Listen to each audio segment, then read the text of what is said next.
I see us on Twitch. I see us, honey. I see us. We look so pretty. You like that picture Did I you have get up over there? I do. Did you get the Puck T-shirt? No, I'm hoping it's today or tomorrow. I might not get mine in time.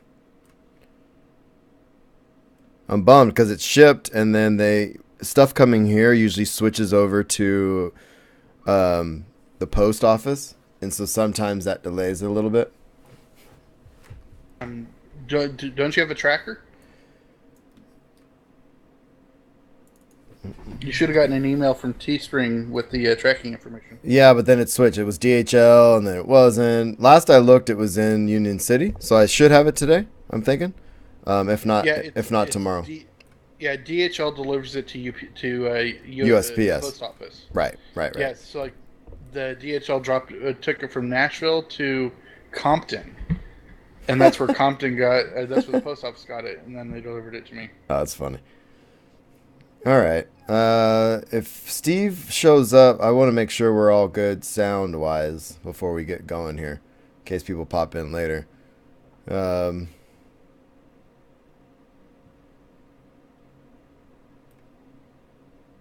we'll start in a minute. I put a tweet out. I can copy. Oh, Kidley already retweeted. Sweet. My cat is being frisky. Well, that's why they named that food Friskies, right? I mean, yeah, makes sense. Oh, so did you like my John Skeen tweet this morning? Oh, that was awesome. Yeah, I hadn't got the Facebook notification yet, so I actually threw it in the show notes. So we'll give him a little love. Oh, I also, when we talk about Doctor Who, I'm gonna name drop Michaela because she's been giving me crap all week. Wait, did you add the Doctor Who stuff? Oh, just the announcement. You put it in though? Actually, I think you did. I was supposed to. I don't think I did. Hold on. Yeah, you put it under usual Roundup News. It's with the 2 RIPs. Oh. Yep. Okay. Cool. I see it. Great. But she called a female doctor like, I don't know, 9 months ago, and so I told her that I would name drop her, saying, "Yeah, our friend Michaela called it as a female doctor." Well, we've been talking about it, but the problem is they said even the showrunner came out and said that wasn't probably where they were going, and then all of a sudden they changed it. They must have really liked what's her face, I guess. Well, yeah. Well, Moffat is leaving. This is his last season. Right. This was his last season, and the showrunner that's coming in ran Broadchurch, which is where the girl is from. So he knew her already. Yeah, that makes sense. Cool. Yeah, from what I understand too, she nailed the audition or whatever, and they were just like, "Oh, that's it." Yeah, so, absolutely. It's pretty cool, man. I'm excited about that. I know Kate's stoked, and we watched. Did you watch Game of Thrones last night? No, family came into town, so I was going to watch it tonight. Yeah, I watched it. It was, it's so good, dude. Ridiculously good. Yeah, luckily my mom has HBO Go, so I can just watch it on her big screen TV. Yeah, we kind of did the same. So cool, man. Shall we just begin? Yeah, let's just begin. And hope all is well. You know what's annoying though is that I have to manually insert the bumpers into the recording every time. Oh, that's a bummer. Like you can't hear it, but the people in the chat can hear it, and I can hear it, but it doesn't record it. That's weird. The Twitch is fine because I unmuted it and I was able to hear both of us. Perfect. All right, well, let's get rolling then.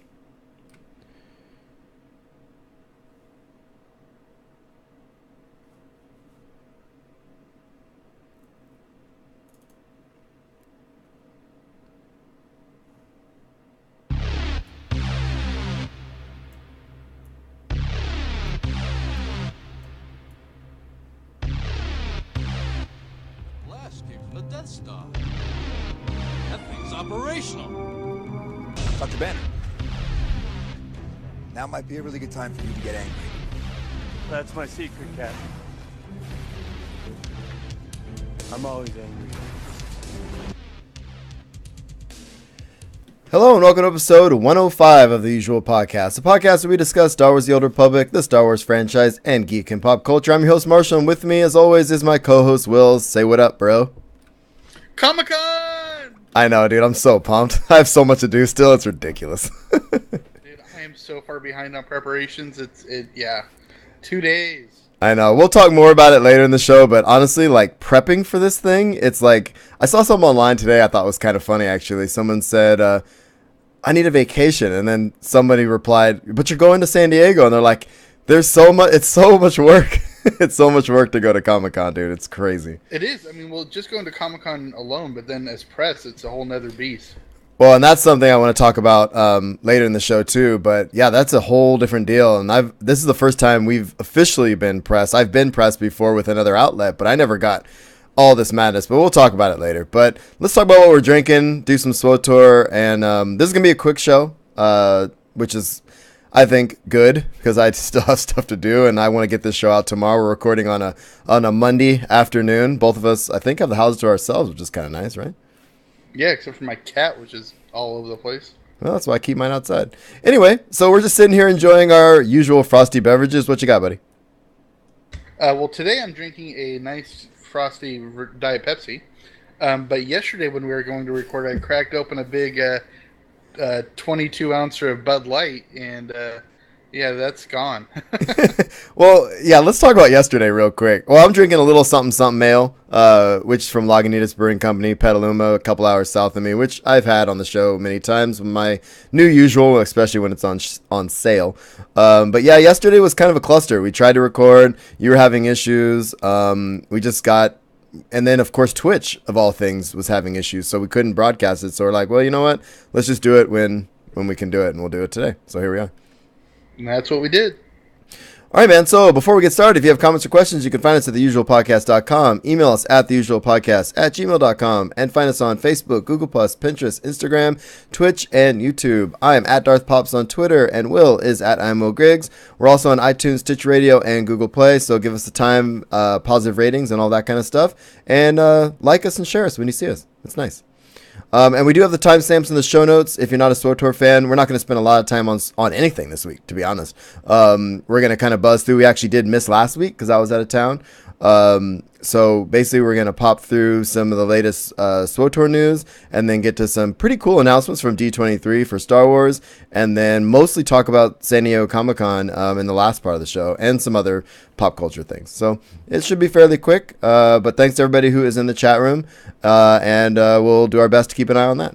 So what do you think, buddy? You ready? I'm ready. Cool. I will play the bumper. Hold, please. You want to fight? I'm ready. You do not have to stand against me. Instead, I will share all of this with you, if you will only kneel. Oh man, I am glad to be back. As much as taking a week off is kind of nice sometimes, I really do like doing this every week. So I'm glad to be back behind the mic, dude. So yeah, we usually just start with trailer time for our patrons. We're not going to do that this week. A trailer just popped up before we started recording too. I think it's the Blade Runner one. So we'll check that out when we get back. Yeah, we're just trying to get something out quickly before Comic-Con since we missed last week. So that's our plan this week. So community, Yeah. Go ahead. Oh, jeez, dude, you're cutting me off. Go ahead, bro. Go ahead. I was going to say that Trailer Time's actually become one of our more popular segments, so it'll be nice when we get back to that. Yeah, and next week, I think, well, not next week, when we record next, because I bet, here's what's probably going to happen. We will have some interviews we're going to record at Comic-Con. We're also going to record our Pucked Cantina, which I'm going to talk about here in just a second. So that'll probably be our next show. And then we record next, we'll do a huge trailer time with anything from San Diego Comic-Con and any of the latest ones that we missed last week or this coming week. So, but we are going to talk about the latest, the thing from Last Jedi. So we'll talk about that today too. I actually still haven't watched it, so I can't wait till we watch that. Yeah, we're going to watch it together. We'll get Will's first reactions. I've only seen it once, and I was going to watch it a couple more times, so we'll just watch it when we get to it. So let's start with our Cantina stuff, because that has to do a lot with SWTOR, mostly because a lot of the friends that come to that are SWTOR players, podcasters, or friends we've met through the game. And by the time you listen to this, it should be out tomorrow. Saturday is our Pucked Cantina. We're hoping to Periscope that or some sort of stream so that people can watch it from afar. I'm working on trying to figure out a raffle for people who are watching, but I don't know if I can figure that out. But we are definitely going to have, most of us will have our T-shirts on. We'll have a raffle for people who show up, game codes for everybody. And I've got some merch from my wife's shop, some cool Star Wars socks I'm going to raffle off. So Yeah, also, be cool. I think the easiest way is we should just bring a laptop and we'll Twitch the event, and that way we have a chat room all set to go.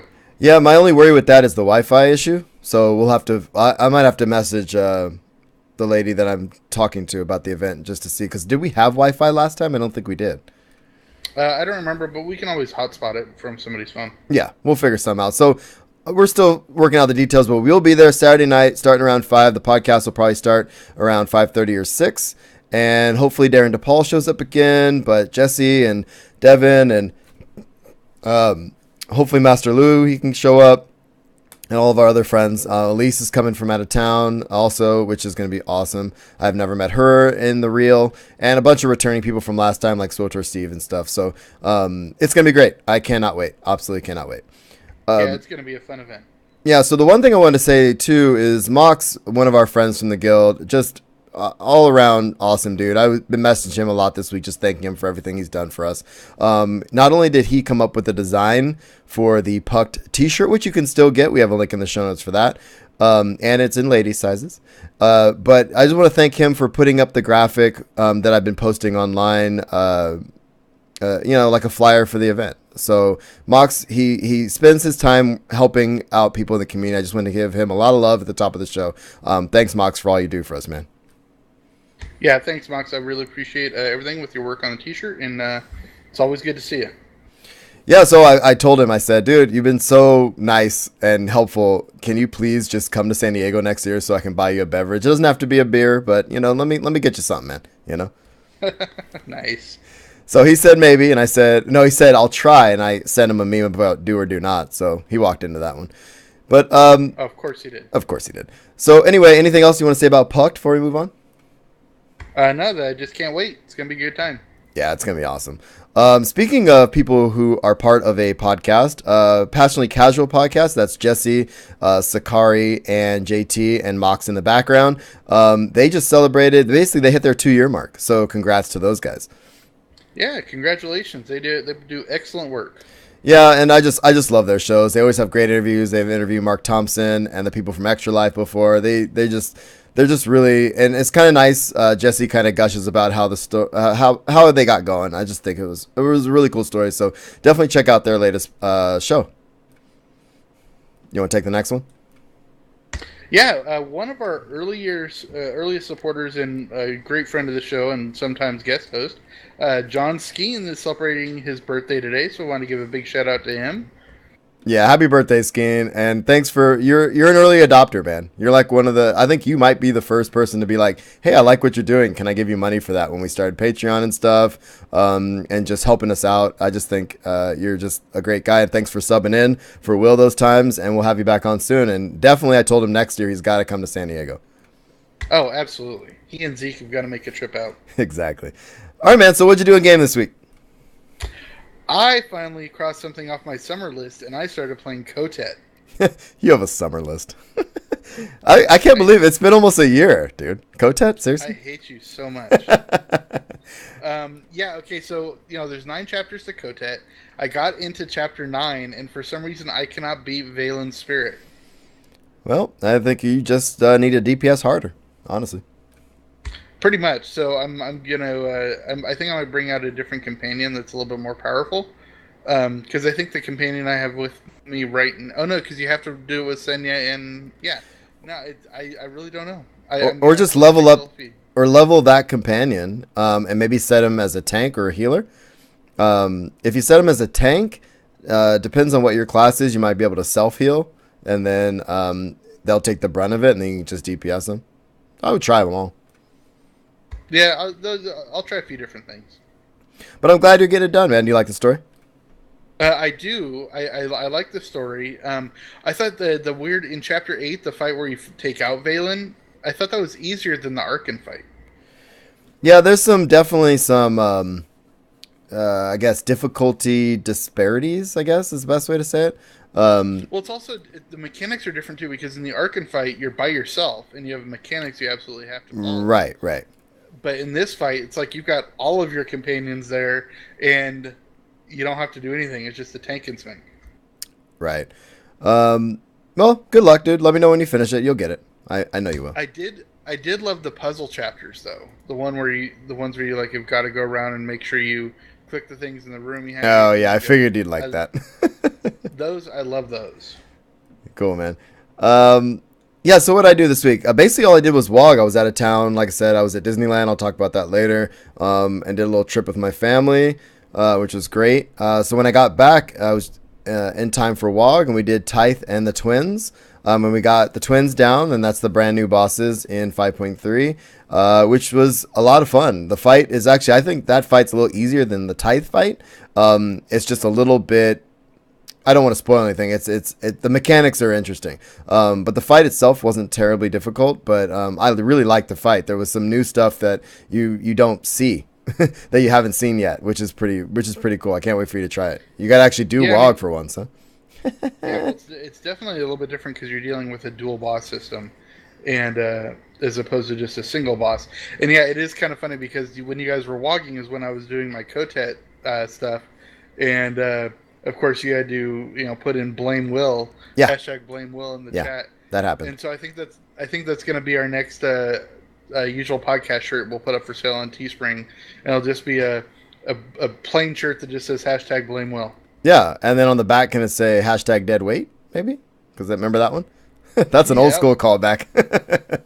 Anyway, man. But yeah, that was a lot of fun. I really liked that fight. I can't wait to do it again. I'm sure we'll do that next WOG. Obviously, I'm not going to do it this week. And Elise will be with us, and Jesse and everybody else, so the week after next. But I also opened up the Manon Stronghold, which I absolutely love. I haven't done too much decorating yet, but it's a really, really cool stronghold. Really cool. Yeah, I'm about 1 million credits short of being able to open that up, but that's going to be my next thing to do. Hopefully I can get that done tonight, and because the pictures I've seen look really cool. Yeah, remind me, maybe after work tonight, I'll just send you the credits for it so you can open it. It's cool. I have plenty of money. I've got it I just need to transfer from my other tunes. But it's you got me back on the t-shirt really quick. I think I'm just going to create a WOG shirt. Oh, good. It'll have all the hashtags. It'll say hashtag lava bath, hashtag dead weight, hashtag don't stand in stupid. Nice. Hashtag blame Will. Yeah, lava bath would be important, I think. Dude, so real quick, I just got a message, and we'll talk about this later in the show. Remind me about that Alpha Kraken party. Okay? Oh, okay, absolutely. Yeah, I just got a email about that, which will be cool. I think we can get more people in. Because we have tickets, and I can get tickets for others maybe. So, all right. Well, especially since Kraken is the official rum of the usual podcast. Well, absolutely. I mean, it couldn't be more fitting, right? I mean, it's like we always drink Kraken rum, and it's Geek and Sundry. So, win-win, right?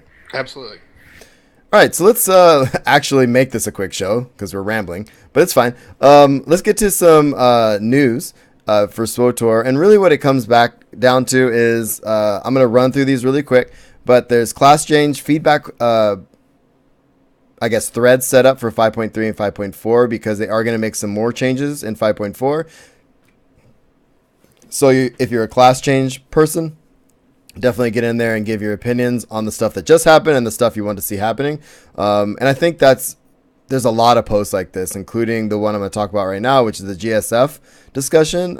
There was friction points changes. There was like 3 or 4 different ones. I only have the one in here because I think friction points is important because, and I like the way they put it, because if you like a piece of content but you have issues, it's not like, oh, I hate this, I'm going to quit because I'm still playing it. But here's where it can be different. And some of the other shows we're talking about, having trying to make it the barrier of entry a little less and stuff like that. So I think that's really important. Yeah, absolutely. And it's so funny with every patch. There's as deep as we go into the game, there's stuff that we don't really go deep into. Like neither one of us go deep into class changes. We're not really we don't really go in depth on damage per second analyses. We don't really go deep into GSF. So it's really kind of interesting that considering how deep we kind of go, there's still so much more to the game that you can't ever explore. Right. Are you calling me a filthy casual? Because I feel like that's what's happening. But that's fine. I am. At least we fly casual. Nice. Hey, so shout out to Skeen and Zen in the chat room. Thanks for joining us, guys. Good to see you. Thank you for supporting the show and hanging out. Any feedback would be great. Birthday boy is in the house. Yeah, you missed your birthday shout out, Skeen. But happy birthday, buddy. I'm glad you're in the chat. Hope you're having a good one. Okay, so next we have Cartel. Okay, so Cartel color crystals and weapon tunings with legacy weapons. So you know how like you could put something in the legacy weapon and then shuffle it off to one of your other alts, right? Right. They're not going to be able to do that with anything that's in the Cartel market or in collections now from the Cartel market. That was basically, they would label it an exploit, but they weren't getting people in trouble with it. But now they've changed it because really what it comes down to is you have to pay Cartel coins in order to unlock those things. So And that's what they want. And they want that. And so they let us go for a long time. And now that they've changed it, the weapon tunings are in collections. Now they're just going to keep it there. So I think it makes sense. Yeah, I mean, it totally makes sense. You can't fault them for it.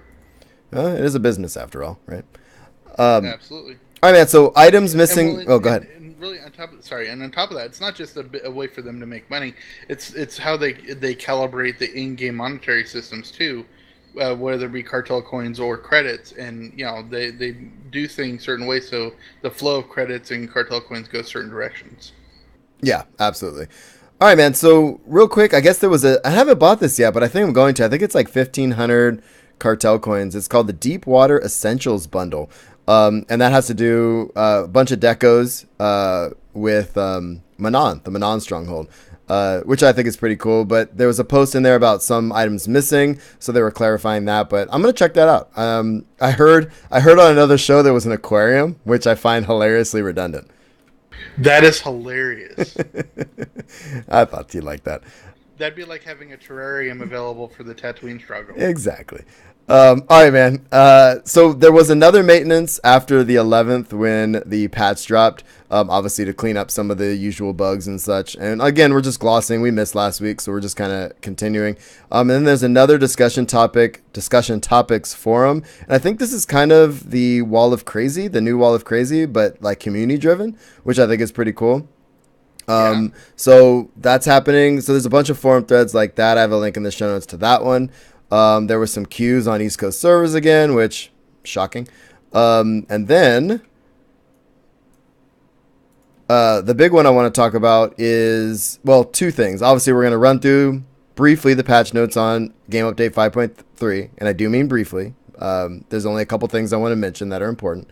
But this post I wanted to add in here because I have a little bit of a beef with Eric, and almost every email I send him, I'm trying to be like, dude, why are you not coming back to San Diego? He doesn't ever have a good answer, but whatever. But the post that was in the forums was, will BioWare be at Boston Comic Con in August? The short answer was no. But good news on that is that they will be again at New York Comic Con. So I don't know why they go to New York instead of San Diego. I really don't, but it is what it is. So they'll be at New York Comic Con again this year. So there's that.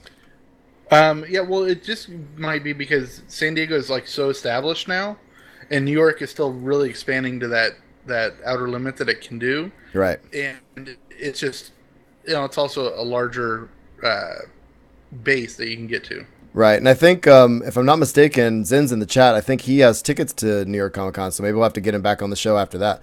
That'd be a pretty good idea to do after that cantina. Yeah, absolutely. I'm hoping I can try to go for 2019 or 2018, not 2017. So that would be fun.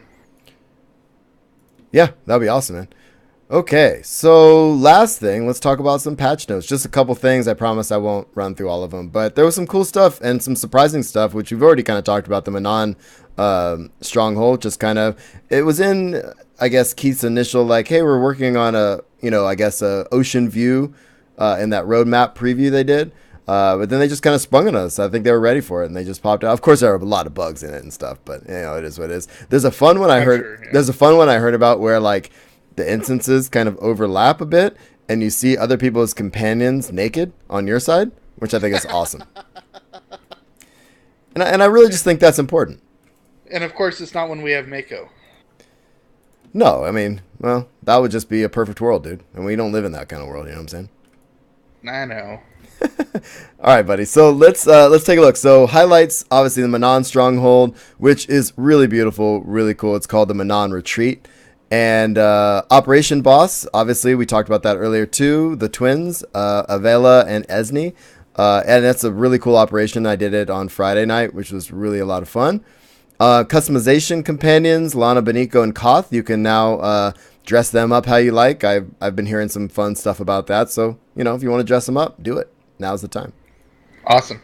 Does that mean we can put the slave outfit on Koth? I hope so. I really do. But I doubt. But I doubt it.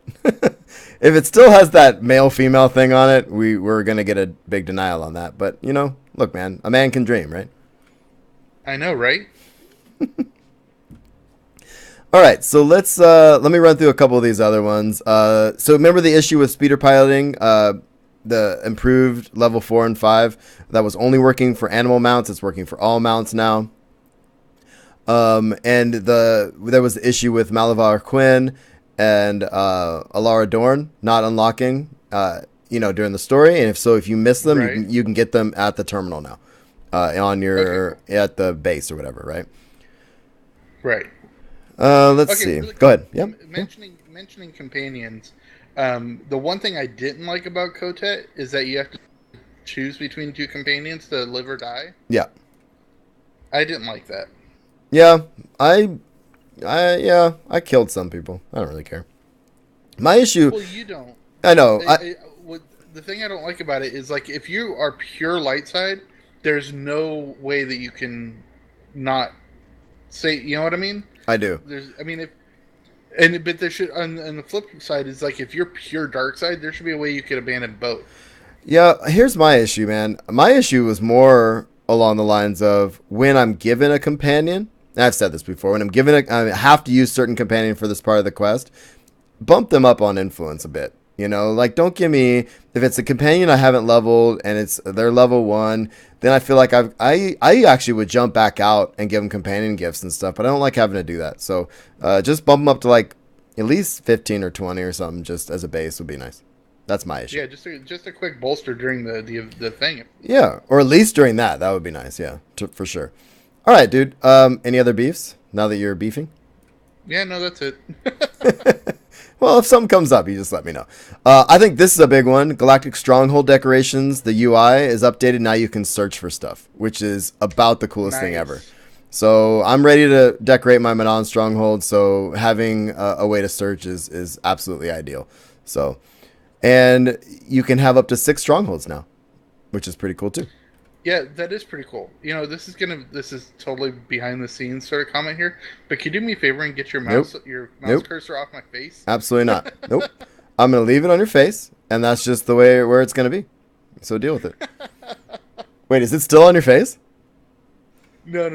I'm on a little bit of a lag on Twitch. Oh, I know what it is. It's this is way behind the scenes, but your screen cap is behind where my mouse is.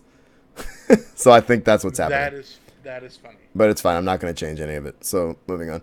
All right. So really quick, Black Talon and Esselis level sync the players to the appropriate level of the flashpoints as intended to match the low level of this content. And the CXP consumables have been removed from the bosses. So you can't farm that anymore, guys. Sorry. I know. It's very sad. And otherwise, there's some uprising changes, some items and economy changes. I'm not going to run through all of this stuff.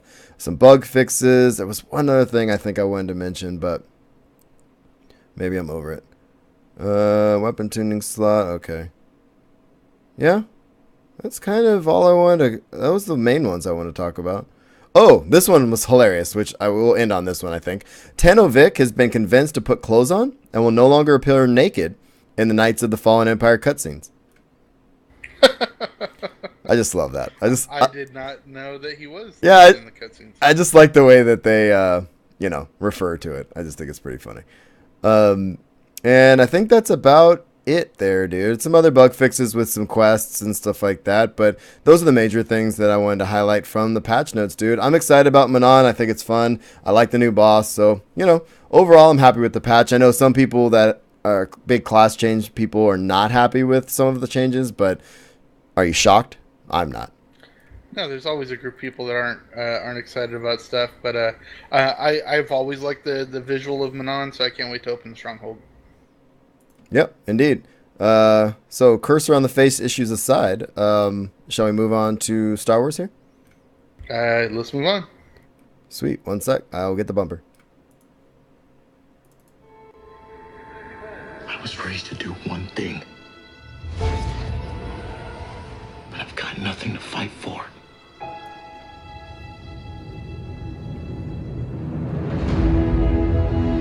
Nothing will stand in our way. I will finish what you started.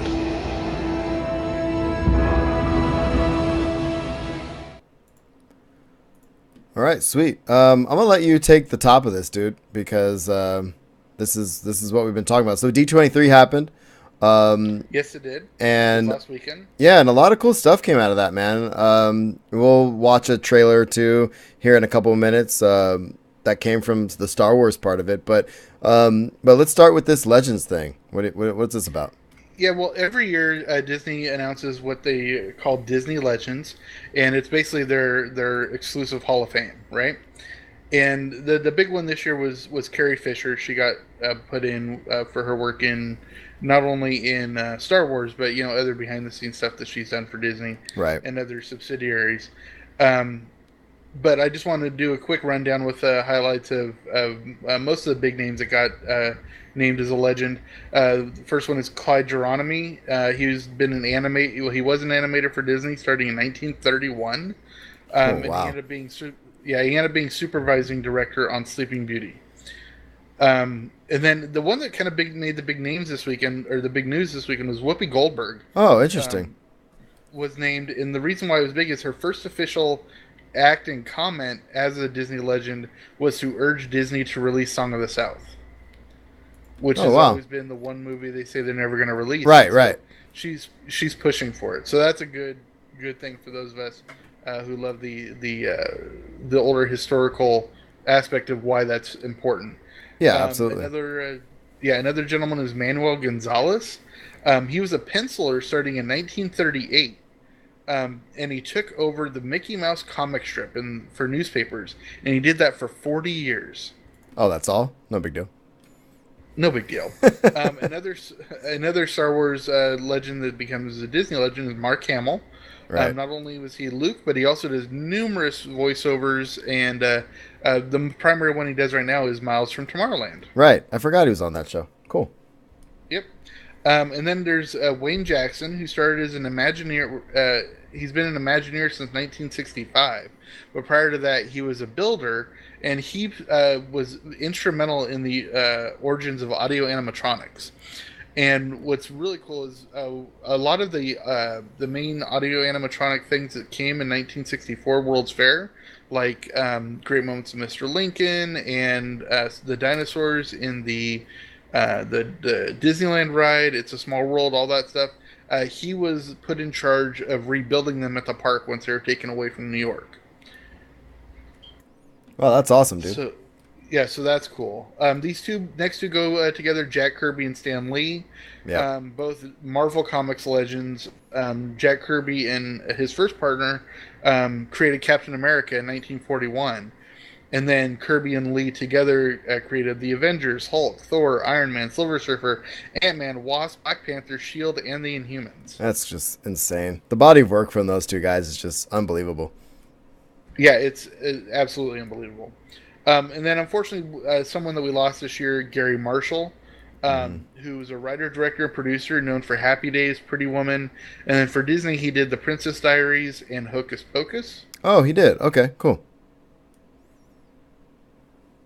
And that's incredible. Plus, you got to remember his sister is Penny Marshall, right, who also did a lot of work for Disney. Absolutely. The next two are really cool. I'm going to say this one first is Oprah Winfrey.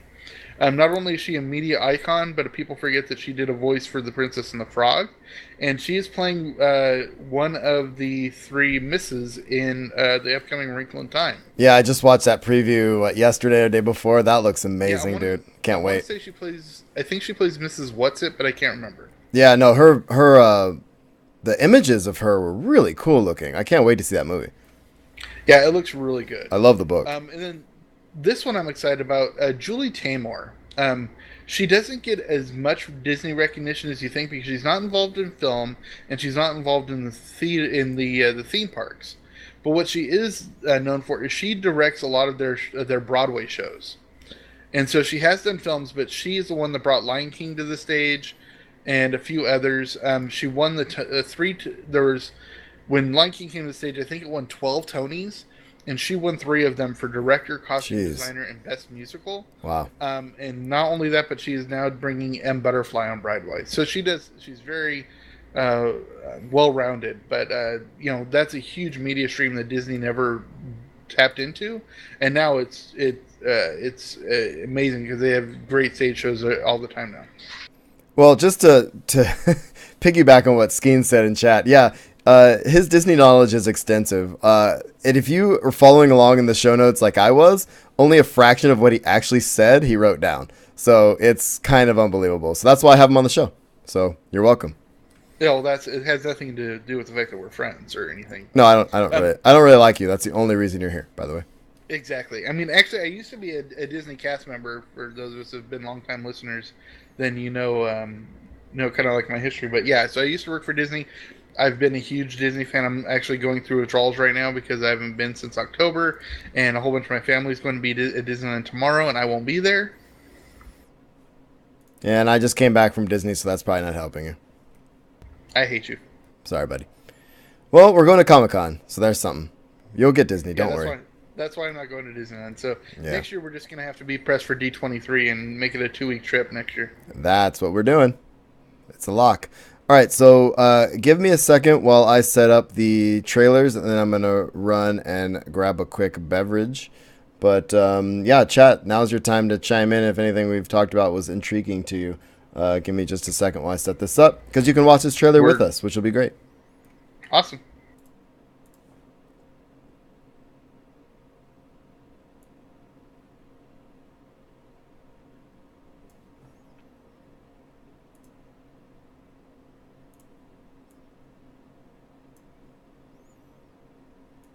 All right, give me just a second. I'll be right back, and we'll watch this.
No, sadly, I've not seen Spider-Man: Homecoming yet. It's frustrating.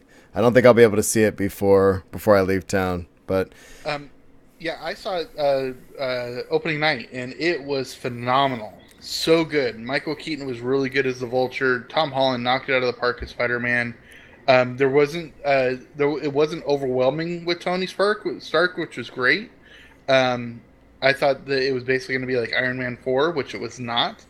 And it was phenomenally funny, and I will just say that, I mean, this isn't a spoiler at all, but throughout the movie, because it's high school, right? And you always see like those health films. Right. Let's just say that in the Marvel universe, they have now established that Captain America does high school films for things, and they are hilarious. Oh, that's cool. Yeah, I'm gonna see it before we record our next show after Comic-Con, so hopefully it'll still be playing. Yeah, I'm hoping. I was gonna try to see it tomorrow, but I don't know if there's any way I can do that. But I will do my darndest, and then we'll talk about it for sure. Maybe we should have the birthday boy on to talk about it with us, huh? Oh, absolutely. All right, cool. So let's watch this. So speaking of D23, as a little setup to this, this is a behind the scenes kind of, I guess, featurette they put together for for D23, and it is a little less than 3 minutes long, but it's pretty darn cool. So Will hasn't seen it yet. I saw it once. So definitely chime in there, chat. We're gonna watch it real quick. So hopefully you can all hear it. Okay. And don't forget, I'm on a delay. Oh, right. Okay. Here we go. Everybody set? 3, 2, 1. Action. Episode 8? Gosh. The first film didn't even have a number.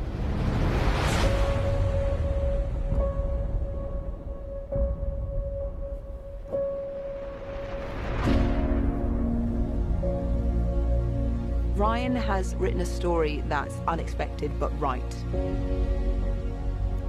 Some of the stuff that happens, people are going to be like, oh my God. Even though I think I know it all, they throw things at me story-wise I never could have imagined. And even though everybody knows that it's the second in a trilogy, it feels like its own thing.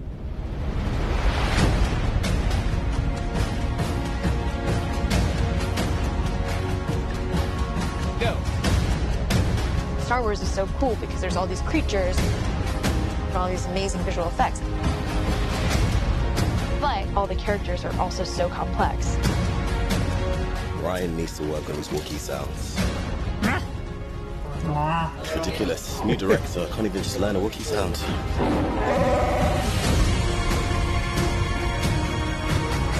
It feels like the storylines are becoming more established. We're really getting to know these new characters. Also with the characters that we know and love.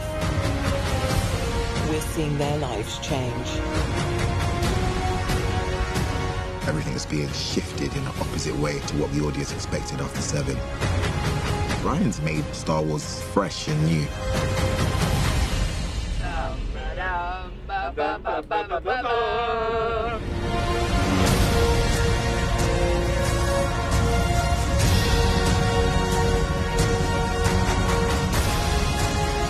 I'm hoping it'll be a little shocking, but I'm hoping it'll feel real and honest. It's our most ancient story of good against evil, told in the most fascinating way. But it has a real spiritual depth to it.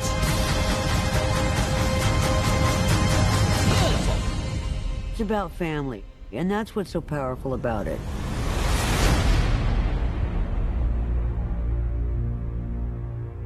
It's a wrap!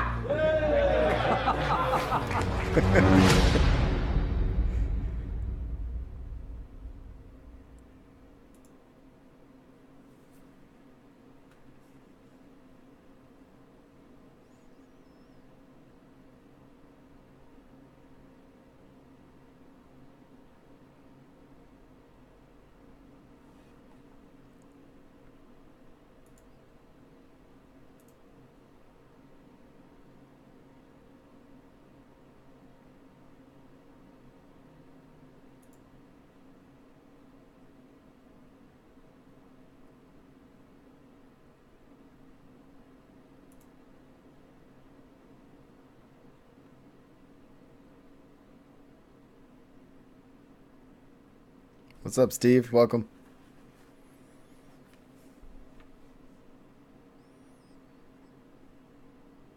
I'm waiting for Will to finish the the deal here.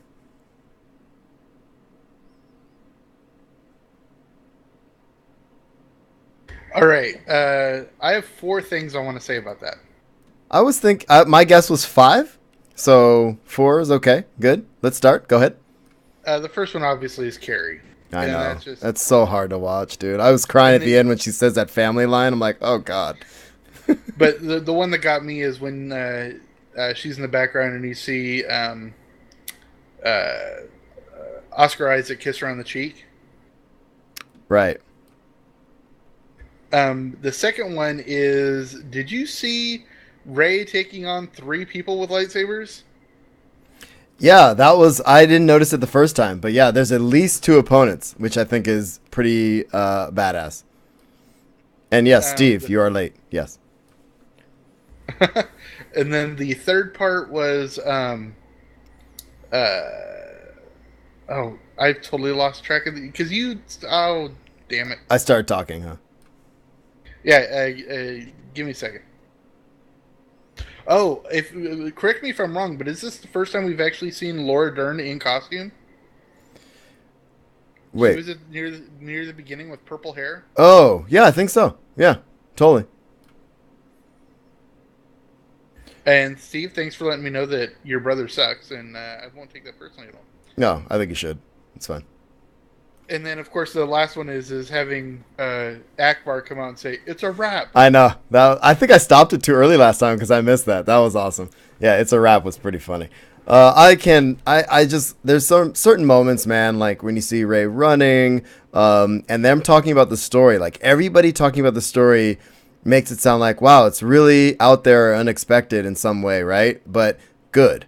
Like, it's right, but it's off, right? Yeah, exactly. And that's what we've been talking about for weeks about Mark Hamill saying, like, I didn't think that's what you were going to do with, with the whatchamacallit, but here we are, with the story, with my character, I guess I should say, right? Yeah, exactly. All right, cool. Anything else, chat room? Anyone else want to say anything about the behind-the-scenes Last Jedi featurette before we switch to what we're going to watch? One more quick thing. Which is it again? It's about the new luxury hotel at Disney World. Oh, right. So we're getting into park stuff. Cool. So while I get that set up, let's hold on one sec.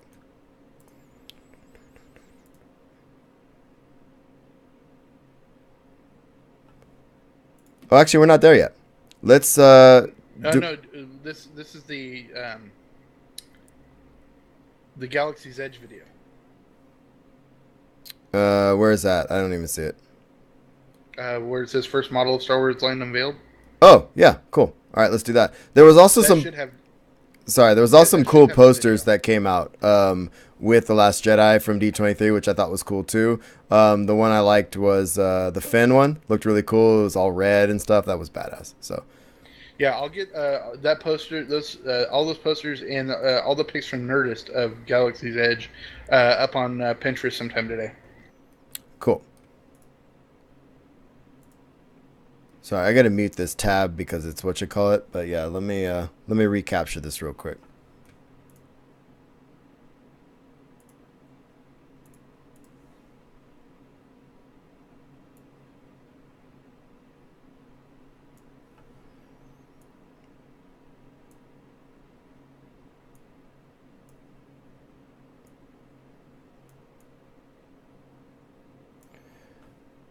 Okay, so we're essentially in our parks coverage, and just as a quick note before we start talking about this, you can still see the big cranes at Disneyland. I was just there a few days ago, and it's happening back there, but seeing these models and stuff was really cool. But first, I want to just throw out there, no spoilers, but I sent you a couple pictures, but the Guardians of the Galaxy ride is absolutely ridiculous. I loved the Twilight Zone one, but the theming on this is hands down. They changed every single thing. There's not like, oh, you can tell like this used to be this. It's totally new and badass and amazing.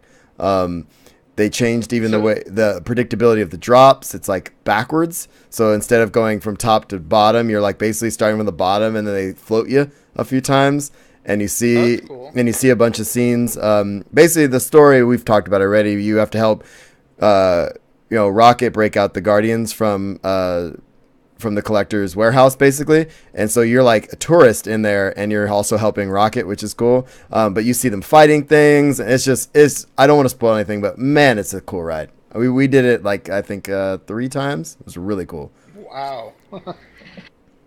Yeah, so that's just my parks news. Disneyland was great, as it always is, but yeah, so that was the major thing that I haven't done before, which was pretty cool. Oh, and Soarin' over the world. I haven't done the new Soarin' yet, and we did that a few times too. That was really neat. I thought I was going to be really attached to it, but it's the old one, but this one's better, way better. Yeah, it had just happened. They just opened it when I went there in October, so I got a chance to go on that. Nice. I just really like the opening shot's great with the the mountain, and then going to the all these landmarks and stuff. You really get a sense of scale. It was a really cool ride. I really enjoyed it. The kids loved it. Cool. All right. Oh, I'm sure. So that aside, let's take a look at this quick video here. Let me know if you can't hear it. Okay.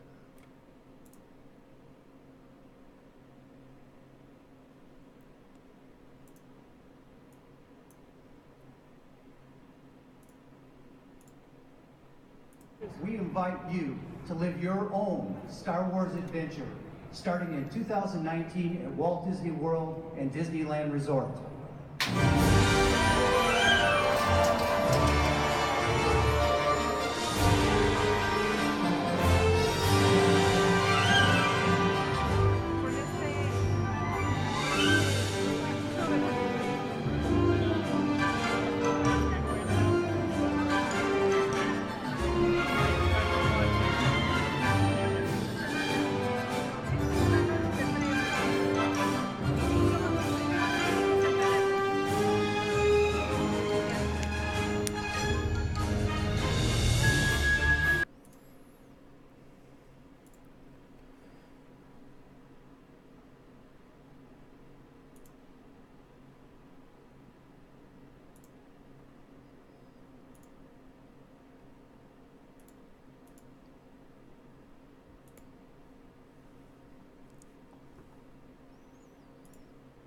Yeah, that model looks really cool.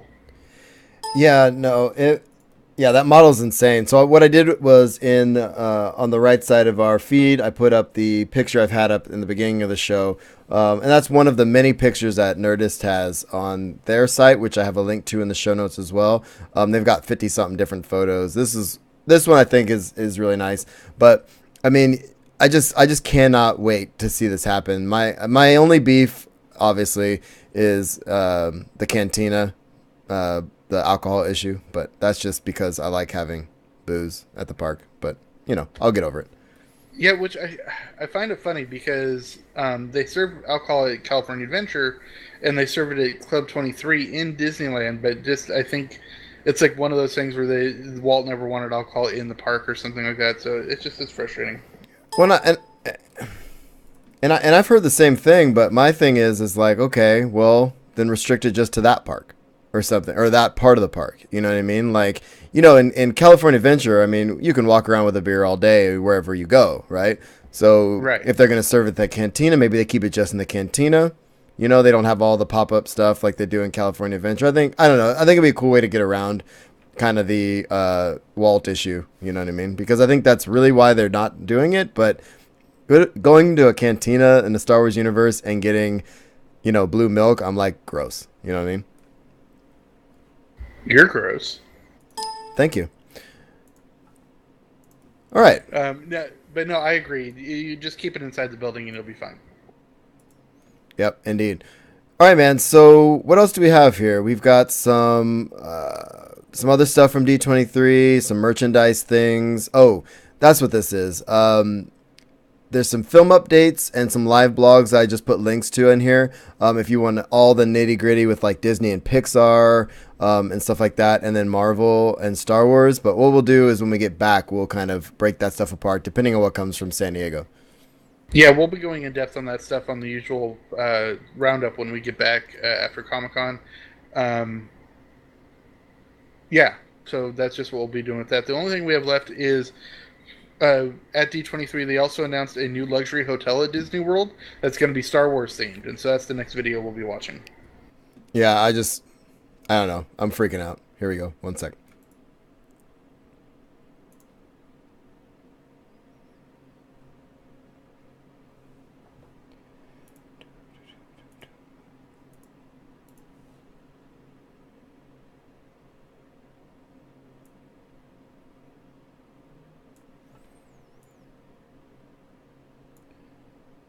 Boy, if you're like me and you give your money to Disney every year like I do, oh, this is just going to take all my money. You ready? Yep. You may have also heard that we recently did a survey about an entirely new way to live your very own Star Wars adventure. Now, we wanted to explore a revolutionary vacation experience, and I must tell you that the response was out of this world. So today, I am thrilled to confirm that we are working on our most experiential concept ever. It combines a luxury resort with an immersion in an authentic Star Wars environment. It will invite you to live your own dedicated multi-day adventure in a galaxy far, far away. It's unlike anything that exists today. From the second you leave Earth, you will board a starship alive with characters, stories, and adventures that unfold all around you during the voyage on the galaxy that spans several days. And you'll immediately become an active citizen of the galaxy and live everything that means, including the opportunity, of course, to dress up in the proper attire. It is 100% immersive, and the story will touch every single minute of your stay with us. And it culminates in a unique journey for every person who visits. Now, these early artist concept renderings show that this is going to be a truly unbelievable experience. But one of the things I'm most excited about is that every window in this place has a view into space. It will stand out amongst all the resorts around the globe and will make an incredible addition to Walt Disney World.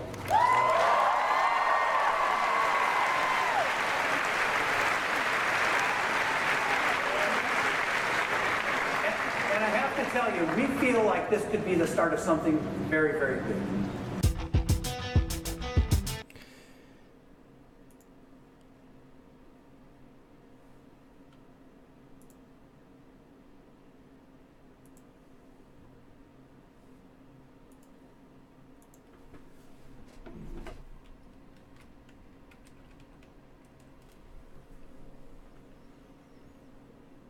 All right, so what do you think? I can't even tell you. I mean, okay, so wow. So you know what this reminds me of, sort of? It's almost like a family-friendly Westworld, you know? Where you go into a place, you're fully immersed, you're at a hotel, and you're at Walt Disney World, but when you're at the hotel, you're having a Star Wars experience, and that is fracking awesome. I love every single thing about that. I'm gonna time my I don't care how much it is. Somebody just put in their skiing. Yeah, it's gonna be ridiculous. But I was just telling the wife on the way back from Disneyland that I want to, in a few years, I want to take the girls to Disney World. So I might just time it when this happens, and we just go ham and do that, because that's ridiculous. Yeah, absolutely. I can't wait to check it out. I do like how it's completely immersive. It's funny, I was actually just at lunch with my brother who's in the chat room, and we were talking about this hotel, and we're like, oh, it would be, because I hadn't watched the video yet, and so I was like, oh, it'd be cool if like one floor was themed like Hoth and one floor was themed like Tatooine and everything. This is like so far beyond that. Yeah, and the fact that like the cool thing about it, and I think that's the revolutionary part about it, is, you know, certain hotels, they have different price points, and obviously they're gonna have price points in this one, but most of the time the price points have to do with the view that you have, right? But if it's a view of something they're projecting, everybody has a view, and I think that's badass, right? Yeah, second floor is the same as the 10th floor. It won't matter. Exactly. Also, I like that. I think Steve's right. It's gonna be more than the Grand. I've stayed at the Grand before. I took Kate before we had kids for anniversary, and it's not cheap. And actually, I've been there twice. But you know, it is what it is. I mean, I'll pay $400 a night for a couple nights to stay at this hotel for sure. Yeah, I'm guessing it's going to be like on par more with what the cruise is.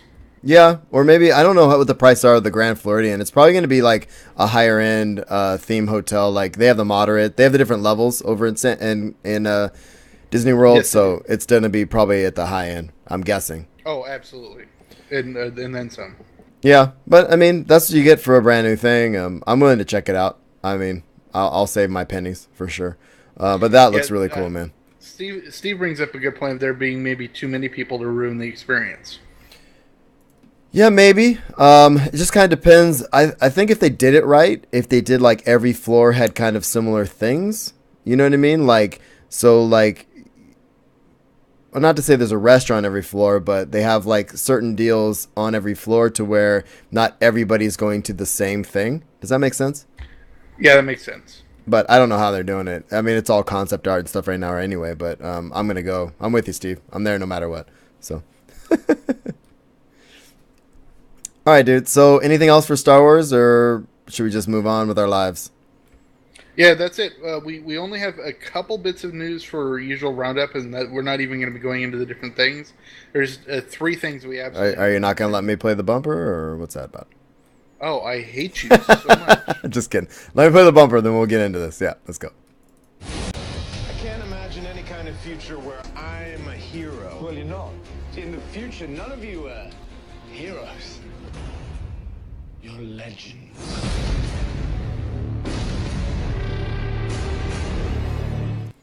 Yes, we were flipping each other off in our cameras, so that's fine. Real quick, too, before we get into this, really what we're doing this week, guys, we're talking mostly about San Diego Comic-Con. We'll talk about a couple pop culture things, and then mostly it's Comic-Con because we are leaving in 2 days. When you hear this, it'll be the next day. So here we are. Go ahead, buddy. All right, well, yesterday was a rough day for pop culture. We lost 2 icons. Unfortunately, in the I believe it was the early morning, we lost George Romero, who brought the Mad Max world and Night of the Living Dead world to our consciousness, and yeah, it's just a big loss. Really good director. Yeah, it's really sad. I mean, like we've talked about many times, we're getting to that point now, you know, and it just bums me out. So here we are. We have one more, right? Yeah, and late last night, we lost Martin Landau at the age of 89. Most people remember him. He won his Oscar for Best Supporting Actor in Ed Wood with Johnny Depp. But he was in everything from Rounders with Matt Damon to, gosh, so many things. And he's such a good actor. I remember when I was a kid, he was on Twilight Zone once, and that was the first thing I remember seeing him in. But, you know, great actor. Yeah. That one was really sad. I didn't know about it till right before we started recording, so I haven't even dealt with that one yet. But as Kevin Smith says, big bucket of win. These guys, I mean, they've obviously contributed to pop culture in a major way, and they'll be missed. So, absolutely. And then the last one, I'll let you take. Yeah, man. So this is a huge one. Before we just start talking about San Diego, I couldn't let this one go before we left because there's so much around this franchise happening in San Diego this year, especially. Not to bury the lead too much, but Doctor Who, this last season just ended. We have the Christmas special happening, and we also know that Peter Capaldi is leaving the show, which we knew. And he's leaving the show, and they just announced who the new Doctor is going to be. And there's been a lot of speculation. It should be a woman. It should be a woman. It should be a woman. Turns out it's going to be a woman. Not only we're losing Stephen Moffat as the showrunner, but the new showrunner, you said worked on Broadchurch, Will? Yeah, worked on Broadchurch with David Tennant, and this other actress, which I'm drawing a blank on her name right now. I got it. It's Jodie Whittaker is going to be the new Doctor, and she's going to be named the 13th Doctor, the first ever female Doctor in the 50-year history of the show, which is mind-blowing. The show's been around 50 years. They're on the 13th Doctor, and here we are for the first time getting a woman Doctor. And from what I understand, she absolutely nailed the audition. Obviously, dude worked with her on Broadchurch and that kind of thing. And I just think I'm just really excited. So there's one quote I want to pull from this article really quickly. She says, it feels completely overwhelming as a feminist, as a woman, as an actor, as a human, as someone who has wanted to continually push themselves and challenge themselves and not be boxed in by what you're told you can and can't be. It feels incredible. I want to tell the fans not to be scared by my gender because this is a really exciting time and Doctor Who represents everything that's exciting about change. The fans have lived through many changes and this is only a new, different one, not a fearful one. I want to, and it goes on to say, I think the showrunner talks about how long they were auditioning and all, and she just kept coming up and that kind of thing. But the main thing I want to put out there is that the Doctor, this show, Doctor Who, and the Doctor himself is, in a nutshell, what it means to deal with change, right? Changing companions, changing lifetime, changing doctors, dealing with humans dealing with change. I mean, and I know there's a lot of backlash out there because people are idiots.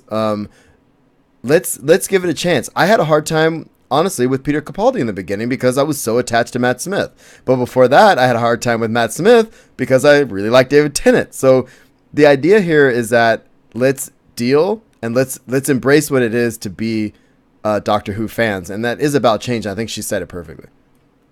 Absolutely, and you're not a Doctor Who fan; you're a Whovian. Whovian, excuse me. Thank you. Whovian, and actually, Zen asked a great question about will she be the last Doctor? No, she won't. They originally the Doctor had 12 regenerations, but they retconned something with Matt Smith that when he sacrificed himself in a certain way, it reset the regeneration. Yeah, so he essentially they have more. He has more, or she now has more. So I don't know if you watched the last season. Have you watched the last season? No, I've watched about the first half of the first season that Peter Capaldi's in, but it's also on my summer list for me to catch up on that. Totally, do that, and then let's talk about it at the end of the summer. I really this last season was really good. I really liked the Bill character. Her real name just flew out of my head. The black actress, the lesbian, maybe we talked about that with the really curly hair. That storyline was really kind of dark, but awesome at the same time. So I'm really excited to see where that goes with the Christmas episode and how they transition to this new Doctor. He actually makes a comment too. He makes a comment. Well, I don't want to spoil it. Watch it and then we'll talk about it. But he does make a comment kind of alluding to the fact like, oh, have I ever been a woman or whatever kind of thing, So that's cool. I do also, my brother who's in the chat, he and his wife just started watching Doctor Who, and they're partway through the season with Christopher Eccleston, the 9th Doctor. So, I love Eccleston, dude. Yeah, honestly, Eccleston's one of my favorites. I still have to say Tennant's my favorite. Yeah, I'd say Tennant, Eccleston, Smith, Capaldi. But Capaldi grew on me, man, towards the end of this season. I really like him a lot. So, he's just such a great actor. And that's it. And I think he really embraced what it means to be the Doctor. And it was a lot of fun to watch him these last, 3 years at least. So he's a longer running one for sure. Yeah, absolutely. All right, man. So let's get to San Diego Comic-Con news. And I, by no stretch of the imagination, am I going to run through every single one of these. But I broke this up into different sections as I've done the last couple of weeks. The first section, I'm going to do announcements and offsites. Those of you that are planning to go, we talked about the top of the show. We're doing our Puck Cantina this year at Mission Brewing Company around 5 o'clock. We're going to do a roundtable podcast around 5:30, 6 o'clock. I've got more mics this year, more guests. Hopefully Darren DePaul shows up. It's going to be great. We've got t-shirts. We're going to have giveaways and raffles. So I wanted to get that out of the way for sure. So if you're planning to come down, please check us out on Saturday night. Other than that, let's just talk about offsites, because what's important about offsites is that you don't have to have a badge for most of them. And Absolutely. So if you don't have a badge to the convention, you can do so much stuff. Well, this is going to be my 5th year, your 6th year, and I've only had passes in my name for 3 of the years. And my brother didn't have badges, didn't have a pass when that year you didn't go. He came down and we just ran around. We did offsites. We did like a pub crawl. I mean, there's so much stuff to do, geeky and not geeky, but the town is bustling. The gas lamp is a blast. So, so much fun. Don't let it, if you have a place to stay or you live in the area and you want to come hang out with us, it's cool. Do it. There's a ton to do. So let's talk about some of the offsites and the recent announcements the last couple weeks. So we've got, the top of the news is that the contract has been extended to keep the convention in San Diego through 2021. And they also announced the dates for 2018 already, which is roughly the same time as it is this year. So we already know what's happening because it was all kind of in flux before. Yeah, 2018 was supposed to be the last year because they'd only signed a 2-year extension. And so now they've signed another 3 years. So that's cool. Yep. And I just got a tweet saying free Wi-Fi is coming back to the convention center, so that's good. Okay, cool. Yeah, last year they had Colonel Sanders all over the the gas lamp. Yeah, that was pretty cool. All right, so the Impractical Jokers, which have made appearances the last what would you say 3 years? I think 3 years. Yeah, it's so funny because they keep getting bigger. Because the first year we saw them in an art show. I mean, an art gallery. Yeah, it was like a little museum. Yeah. Yeah, then they were at Dick's Last Resort, and now they're going to be at Petco. Yeah, now it's a huge deal. It's a block party, is what they're doing. And this is the second year of the block party. We didn't go last year, but it's a whole deal at Petco Park. So definitely check it out. I think the guys are going to be down there. There's going to be a VR. Like, I don't know if you saw the episode where they walked across the tightrope for their 100th episode. But there's going to be a virtual reality version of that. I still remember because Murr says, "I want my mommy." I know, that's great. Yeah, so definitely check that out. I want to go see it one way or another. The Game of Thrones winter is here. Offsite is there, and that's going to be ridiculous. If you want to do this, just so you know, anything Game of Thrones offsite wise, show up at least 2 hours before you think you should show up, and you might get in within like 7 hours. Like, it's absurd how long that line is. Yeah, the line last year literally went around the city block. Yeah, it was around the entire block, which was crazy. It's in the same spot from what I understand, across from the Omni, I think. Yeah, it's been in the same spot for the last 3 years, I think. Yeah. There's also the Nintendo Lounge over at, I think it's back at the Marriott, if I'm not mistaken. Let me double check. Cool. And yeah, actually, I don't think you have it on this list here, but HBO is going to be doing a Westworld offsite. Yeah, I didn't put it on there for some reason because it wasn't confirmed where it was going to be yet, and so, but there is going to be a Westworld one as well. Yeah, so just keep an ear out for it. Yeah, okay, so the Nintendo Gaming Lounge is back at the Marriott Marquis, which has been for the last 5 or 6 years, at least since I've been going. So they have games, there's a bunch of stuff, so definitely check that. If you want to break, that restaurant down there is pricey, but unbelievably good. Get some fish tacos, have a beverage, relax, then go play some video games. It's a nice spot right next to the convention to kind of unwind, which is cool. Yeah, there's an outdoor bar right by the pool. It's really nice. Oh, we're going. Maybe Wednesday. Okay, here we go. Geek and Sundry and Nerdist are back, but in a different way. So Carnival is back, and I don't know if this bummed you out or if you've checked this out, but they're not doing it the same way they have done it. In fact, it's not even in the same spot. Let me find out where it is. Yeah, when they first started doing Geek and Sundry, they were at the Below Bar, which was way up in the gas lamp. Right. And then they went to Jolt and Joe's. Was it Jolt and Joe's? Mm-hmm. And then the last couple of years, they've been at Petco Park, up on the concourse, and they just have it kind of closed off, and they do panels and stuff. When they merged up with Legendary Entertainment, which meant with Nerdist and Amy Poehler Smart Girls, and so now, what is it doing this year? Okay, so they, on this post I have, this is from Geek and Sundry, they're listing all of their panels now are in the convention center. They're not doing the off-site things. Like last year we saw like Orphan Black and all kinds of stuff. We were sitting with Darren DePaul having a good old time, just watching free outside panels, having a couple beverages. It was great, right? This year, right, there's no panels at the off-site event, okay? They are going to still have an off-site.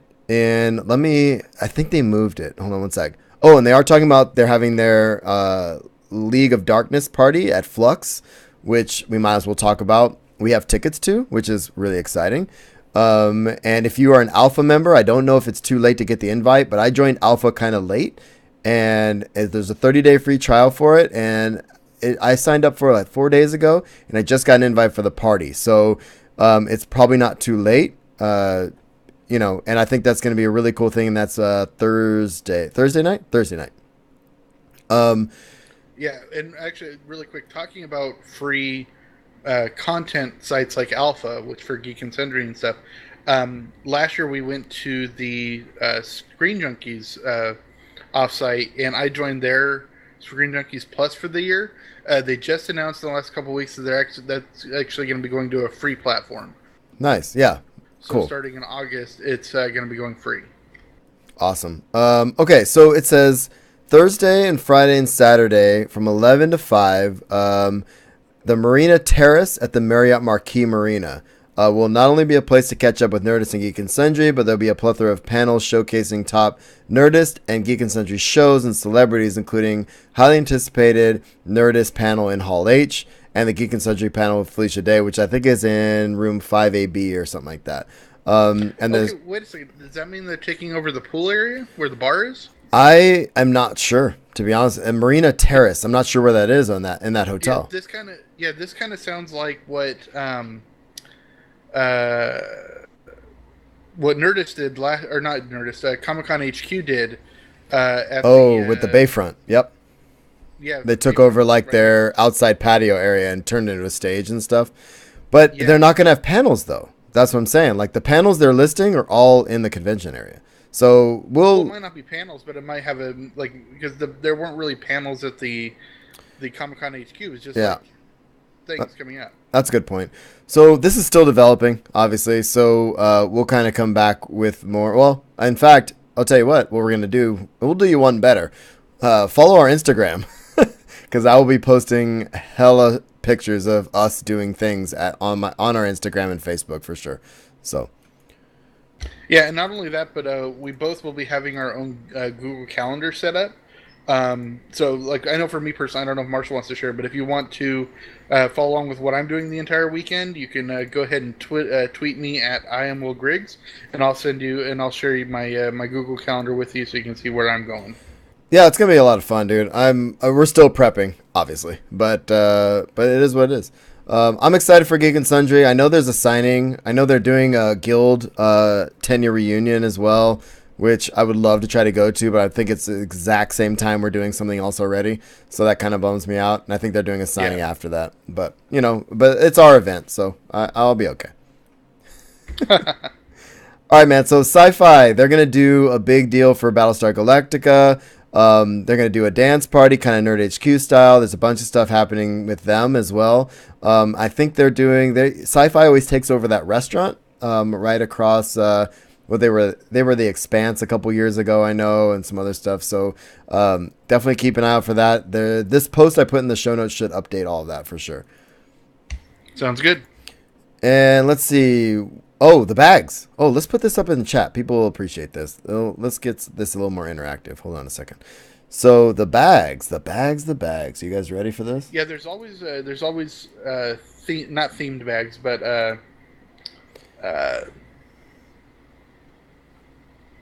the swag bags that they give you are themed by the WB, and they put out I think there's 18 designs or something. So let me do more every year. Yeah, let me grab a screen cap here so you guys can see it. These are freaking cool, and it's super random what you get. Like you can't be like, oh, I want that. They basically are like, here's what you get. So check it out. So I'm just gonna scroll down here a little bit. So Gotham, Freedom Fighters. What else do we got here? Justice League and Lucifer, Riverdale and Supergirl, Supernatural, Teen Titans, Westworld, that's going to be a big one, and the 100. Arrow, Big Bang. Oh, I like the Big Bang. It's Lego. Oh, that's badass. There's also Comic-Con, Black Lightning, Superhero Girls and Legends of Tomorrow. I really like that Legends of Tomorrow one for sure. And, of course, The Flash. So there we are. Awesome. Yeah. Yeah, the one I got Supergirl last year. I'm looking. I think I got a version of that one on the right there last year. I'm looking at it right now. Oh no. No, I got Arrow last year. Yeah. I think this image on the right is what's on the back of all of them. And then there's the other image, yeah. So I had Arrow last year, which was cool. Cool. All right, what's next, dude? You put this one in. Oh, this just got announced. There's a Blade Runner 2049 experience as an offsite. I think they're going to basically do kind of like what they're doing with I want to say The Gifted or Inhumans, one of the two, where they're doing tests to see if you are an alien or a human or an android or whatever. I think it's pretty funny. Oh, they're doing one for Legion. Oh, is that it? Yeah.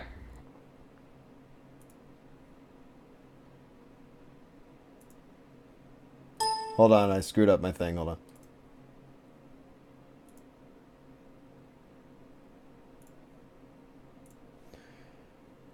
Okay, so yeah, I'm really excited about the Blade Runner experience. There's so many other offsites.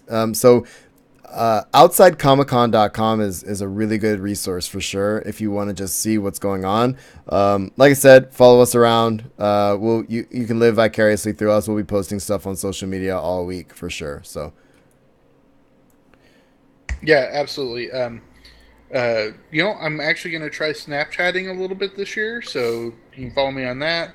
But definitely follow us on Twitter and Instagram and Pinterest, and there'll be a whole bunch of pictures being posted.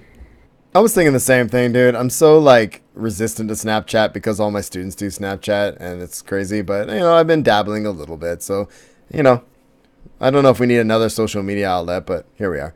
We'll see how it goes. Yeah, exactly. All right, man. So guides, I have just 4 posts in the guide section here. I'm not going to run through them all. But if you've never been, I know there's some people listening who have never been that are going. There's a really cool video. It's about 30 minutes long, but they run through, it's a guide for the exhibit hall itself, which is really nice. There's also tips for first-time press. If you're pressed for the first time this year, like us, this is a Tony Kim post, which is really good. He's been pressed for almost a decade now. Yeah, he said I think this is his 9th year. Yeah, so he's definitely, it's a really good resource, and there's some really good tips that I didn't even think about. So definitely check that out. There's another post, useful apps, including Cosmunity, which I'll talk about here in a couple of minutes, which is also a really cool app. I think that's going to be more useful in San Diego or during an actual convention than it is when it's not. But but we'll talk about that here in a minute. And there's another post in here that just came out today, a complete guide to San Diego Comic-Con. This is from the SDCC unofficial blog folks, which they put great guides together. So I'm just trying to give you guys resources. If you're going, cool. If you're not, fine. But know what it entails for if you plan on going next year or something. So. Yeah, absolutely. I'll be going through all these guides later today. No, they're good. And we, like I said, this is my 6th year, and I learned something every single time I read one of these or watch one of these. It's super important. Real quick, just some panel highlights. There's going to be a Doctor Who big panel. I think it's on Sunday, and that's in Hall H. It's a final farewell to Peter Capaldi. Also, Dirk Gently, I think, is either before or after that, which is pretty cool. I love that show. If you haven't watched it, definitely check it out. Dirk Gently is actually going to be moderated by Kevin Smith. Yeah, exactly. So I might try to do that Sunday. My flight's not till later. I think all of this stuff happens on Sunday, but I need to double check. Also, as far as apps go, the major app is obviously the Comic-Con app, which has the panel. You can break it down by day, by time, all of that. And you can like stuff, share stuff to your favorites, and then share that with other people. So you can kind of coordinate with your group. So that's super important. Yeah, and they just updated that a couple days ago, so it's all good to go for this year. Indeed. Also, Stan Lee is going to be with Felicia Day, Adam Savage, and some other folks on a panel. They're going to talk about some VR stuff, and I just would love to see Stan Lee and Felicia Day together. I think that'd be awesome. And since Stan Lee's wife, who we didn't talk about, actually, we should have on our section, his wife passed away. And yeah, unfortunately, yeah, we missed that earlier in the show, but that's fine. We can talk about it now. His wife passed away, and they were friends, obviously, and partners for 60 years or something like that, which is unbelievable. You know, he's 94, almost 95 years old. There was some concern whether he was going to show up or not, but he did just show up at D23. So I think it's a good chance that he will be there for San Diego Comic-Con. So. Yeah, I wouldn't doubt it. Plus, if you've listened to the most recent episode of Hollywood Babylon, he also just put his handprints and name in Grauman's Shining Theater. Nice. Yep. Good. Okay, so one or two quick things before we talk about what we're going to be doing during the con. As far as helping new folks, as far as the schedule is very overwhelming. My best advice, and you see this on all these other posts, is pick one thing you want to do that day and schedule your day around that. If you want to see an Archer panel at 4 o'clock, be ready to line up by noon, that kind of thing, you know. But the SDCC blog, SDC Cast is their podcast side of it. They do a breaking down the schedule. They do it in 2 parts. They do Thursday, Friday, and then Saturday, Sunday. I have the links in the show notes for those shows. And then their latest episode was an interview with Orlando Jones, who helped start this Cosmunity app, which is really a really cool app. So definitely check that out. We actually are going to be interviewing the people who created the app, I think on Friday. So right. we'll have more about that after I check out the app a little bit more. But Orlando Jones helped start that. He used to be on Mad TV back in the day. Really cool guy. That he's gonna be like marrying people and stuff down there, renewing vows and stuff like that. So I just think what they're doing around that app is really cool, just to help geeks find each other and be together and help coordinate these kind of things. So I think it's a pretty cool idea. Yeah, I downloaded the app and I definitely want to look more into it. Speaking of Orlando Jones, the 2 things I remember him most for is he was a spokesman for 7-Up for a long time. Yeah, that's right. It was make 7-Up yours. No, I love that campaign. That was great. And then, of course, he played the magazine salesman in Office Space. Oh, that's right. He did, huh? I just realized I never changed the other thing. Hold on one sec.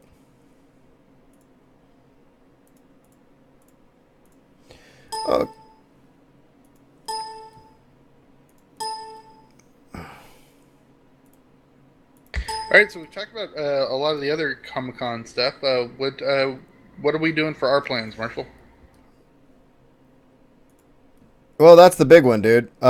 We have actually kind of a full plate, which I'm excited about. So let's run through it. Wednesday, I'm going to be getting there, landing about 6 o'clock, I think. And then we have a couple things going on. The first thing is I talked about SDCC Unofficial Blog. They're doing their party, which we did a few years ago. And it's back to that format. They're not doing prizes. They're just doing their prize meal thing. So like basically they put like a little picture on Twitter and like go find them and get a prize, rather than like that first year we got a drink and like there was that huge rush to try to get all their stuff. They get some really cool sponsors, so definitely check it out. But they're calling it 2 Blog 2 Furious. And it's and it's gonna be, I believe, at what was it called? One second. The name just flew out of my head. It's that same place it has been at McFadden's. Yeah. So that's going to be at McFadden's on 5th Street. And basically, it's a meetup this year. They're actually just going to be hanging out, relaxing, instead of doing their whole enchantment of the SDCC thing where you have to pay money and all that other stuff, right? So we might check that out. But regardless, we actually RSVP'd as a press site for Tony Kim's event, which we did, was it last year? 2 years ago. Yeah, 2 years ago. And it's called his Game of Bloggers meetup. And we're actually on the thing this year, which is pretty cool. And there was a cool tweet that went out with our names on it, which I thought was pretty cool too. So that's more of a networking thing and more of a let's meet other people doing things that you're doing. And he's got some other, like I said, that press post is really good to try to figure out how to communicate with people. And, you know, obviously a lot of people cover pop culture. So what is it about you that's different, which I think is important. So absolutely. All right, so that's 2 things we're doing. On Thursday night, we'll be doing the Geek and Sundry party at Flux. And that is after we do the Sal Volcano show, stand-up show at like 6:30, right? Right, yeah, it's going to be a busy day. And the Geek and Sundry party is always a lot of fun because it has a lot of people from Geek and Sundry and Nerdist and all that stuff there. I remember a couple of years ago, we actually ran into Jessica Chobot. Mm-hmm. So, yeah, that was a cool moment. We've met Felicia Day a few times and the cast from the Guild a couple times before they got huge kind of thing, and which was great. But I love their parties. They know the fans are there for them, and it's not like one of those like, feel overwhelmed because they're better than you kind of party. It's like everybody hangs out and you're geeks and let's be geeks together. Absolutely, yeah, it's a good time.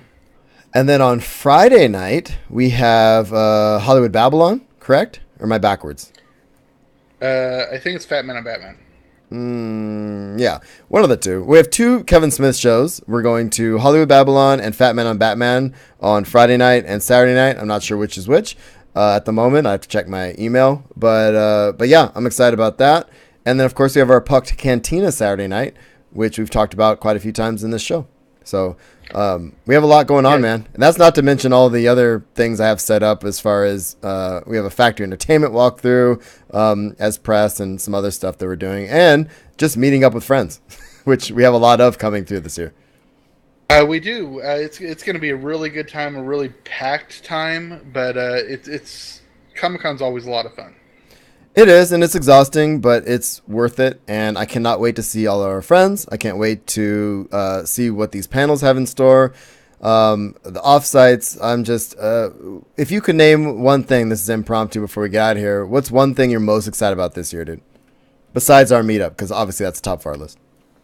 Yeah, that's a really good question.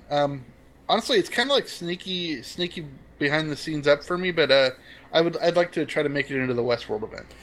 I agree, actually. The Westworld one would be really cool to do. I think I'm actually kind of just really excited to see try to get into Hall H on Sunday, I think, and check out the Doctor Who one, honestly. I think that's kind of that'd be cool. Kind of what I'd like to do this year. I get into Hall H probably randomly every other year. That year where Star Wars came and I got to see Kevin Smith like 4th row in Hall H. That kind of thing. So I didn't go last year, but this year I'd like to get in for something maybe, or there's some stuff in Indigo I'm excited about too. But I'm really excited about the shows and the meetups and the networking. I think it's going to be good for the show, and I think it's going to be fun. So yeah, absolutely. And of course, it's always a highlight to go see Kevin Smith at Hollywood Babylon. Oh, absolutely. I got to work on my email. I got to figure out what I'm going to write to him this year. I think I know what I'm going to be writing, so I just need to put it to words. Sounds good, man. Anything else before we get out of here? No, I think that's it. Cool, man. So thanks for tuning in to The Usual Podcast. If you have comments or questions, you can find us at theusualpodcast.com. Email us at theusualpodcast@gmail.com. And we're on Facebook, Google+, Pinterest, Instagram, Twitch, and YouTube. I am at Darth Pops on Twitter. Will is at Admiral Griggs. And, of course, we're on iTunes, Stitcher Radio, and Google Play and all of that. Like us and share us. Please keep an eye out this week for hashtag Pucked 2017, anything SCC 2017.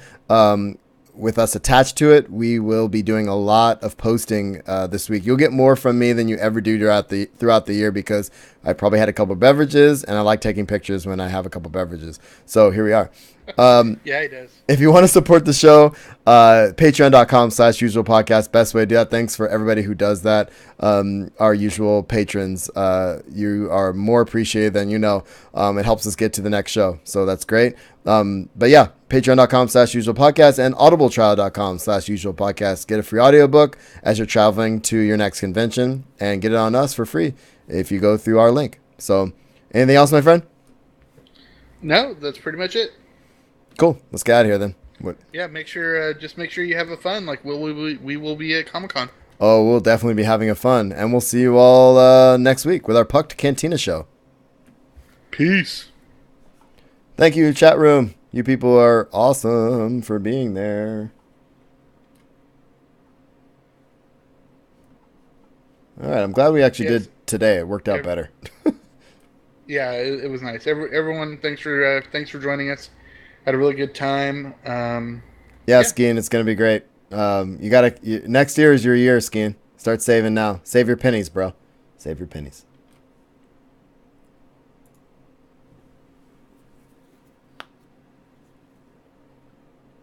All right, I'm stopping recording in TeamSpeak. Yep, I'm getting there. User in your channel stopped recording.